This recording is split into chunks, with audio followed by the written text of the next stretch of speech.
Howdy. This is Joey here at Texas A&M. I'm a college professor here, and we are doing full social distancing, but I thought it would be really interesting to come here and barbecue on one of their pits and make some meat, because it's a very Texas thing to do, and we're going to be starting this semester. And so I've got Jonathan here with me. Full disclosure, we have been social distancing together, but we both have our masks on just because we want to promote wearing masks and being safe. I have my kid here and Jojo, and yeah, let me show you what we're going to do. Got some tumbleweeds to start the fire with. I've got some B&B charcoal, that's mesquite. I've got some mesquite wood. What I'm going to do is I'm going to make a little fire right here. I've got a temperature probe with me to see how hot it's going to be. We're going to come out through this side. So I'm going to make a ribs, I'm going to make a pork butt, and I'm going to make a brisket.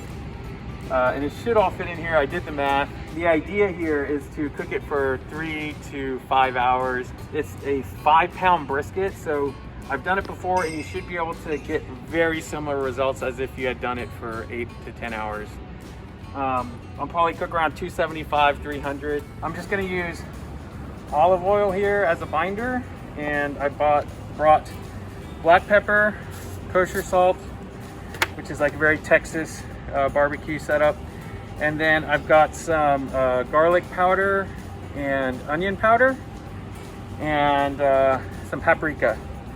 So what I do is I have another container like this. I'll pour the seasonings into here, I'll mix it up, and then I'll get all the meats prepped and we'll get it all going. All right, so I just made this a little fire here. As you can see, it's pretty large. And I'll go ahead and light it up. So this is what the pork butt and the brisket look like right now. I'm opening it only because I want to show you all, and then I'm going to close it back up. Here we are. It's been about an hour and a half, roughly, since we started. I checked the temps, and the fires were a little low, but I think they're ramping up. You can see we're slowly starting to build some bark. I'm going to actually go ahead and spritz these. So this is just water and apple juice. So what you do is we're spritzing these because you don't want them to get too dried out, and it makes for a really nice bark. So sometimes you have to do little hacks, and this one you can see has like this little arm. I don't know if that's what it's for, but that's what I did. But the other one doesn't have that. So what I had to do was I just grabbed a piece of a stick and just put it on there to make it work. So hopefully that holds up. It's been 2.5 hours. We're going to check the brisket and pork butt and the ribs. Dude, we're at 250, that's good. But we can get this a little better. I'm gonna go ahead and add a couple of briquettes. And I'm hoping that at 3.5 hours, we can go ahead and wrap them. And that's when I'll raise the heat up to about 300, 350. These are the ribs.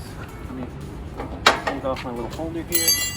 For 2.5 hours, you can see we're starting to get these nice little pulls. Get that nice spritz in the action there.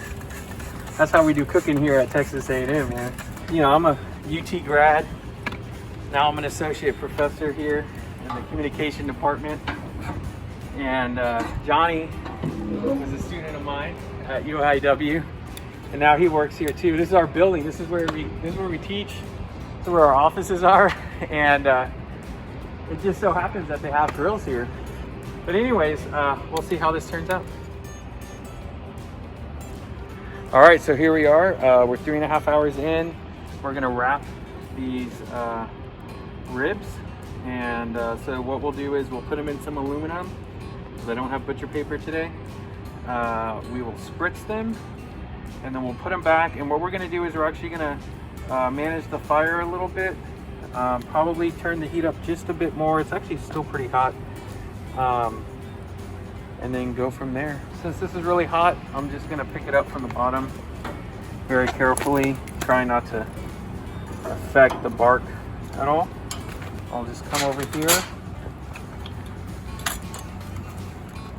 So one of the interesting things is that, like, I had to bring everything from home. So, like, if I forgot anything, that was it, because I'm not going to go back.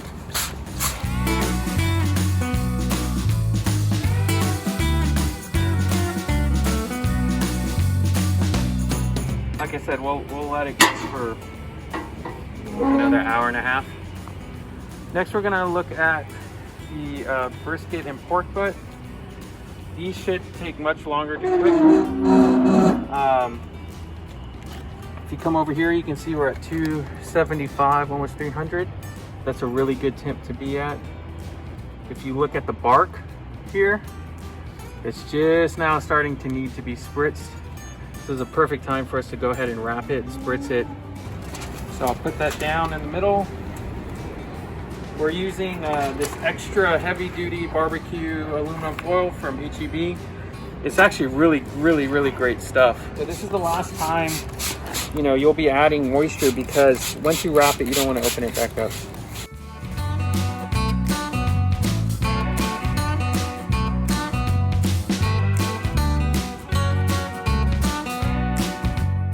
All right, so I'm gonna go ahead and lift this brisket off, and we will get it ready to wrap up.